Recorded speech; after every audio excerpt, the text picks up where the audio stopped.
საქართველოს სტატისტიკის ეროვნული სამსახური მოსახლეობის ხელახალ აღწერას იწყებს. პროცესი მიმდინარე წლის 5 ნოემბერს დაიწყება და 2 კვირა გაგრძელდება.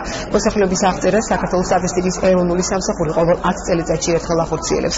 ბოლო მონაცემების აკსტატმა 2002 წელს გამოაქვეყნა. მოსახლეობის აღწერაში წელს 11000-მდე მოქალაქე ჩაერთვება, მათ შორის სტუდენტები. ახალგაზრდების დასაქმების შესახებ მემორანდუმი საქსტატმა განათლებისა და მეცნიერების სამინისტროსთან ივნისში გააფორმა. აღწერებად დასაქმების მსურველებს თავად უნივერსიტეტები შეერჩევენ. მემორანდუმის პირობები ბათუმის სახელმწიფო უნივერსიტეტის სტუდენტებს დღეს საქართველოს სტატისტიკის ეროვნული სამსახურის აღმასრულებელმა დირექტორმა და განათლების მინისტრის მრჩეველმა გააცნეს. მოსახლეობის საყოველთაო აღწერის პროექტში დასაქმებიან საქართველოს ყველა უნივერსიტეტის სტუდენტები. დღეს ჩვენ ბათუმის სახელმწიფო უნივერსიტეტში ჩავატარეთ პრეზენტაცია თუ რა ფორმით მოხდება მათი ჩართვა პროექტში და ზოგადად რას მოიცავს ეს კვლევა და როგორ ხდება ამ კვლევის შედეგად სამუშაოების ჩატარება.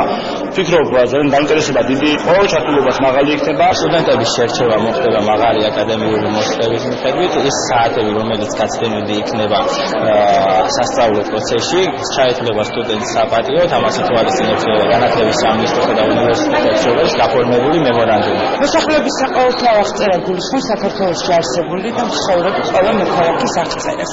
და როგორც მოგახსენეთ, 2014 წლის 5 ნოემბრიდან 19 ნოემბრის ჩათვლით ამ პროცესში დასაქმებიან აღწერები, საშუალოდ დაახლოებით დასაქმებული იქნება 11000-მდე აღწერი, რომელიც შემოვლys საქართველოს მთელ ტერიტორიას და აღწერს ყველა საცხოვრისში მცხოვრებ ჩინამეურნეობას.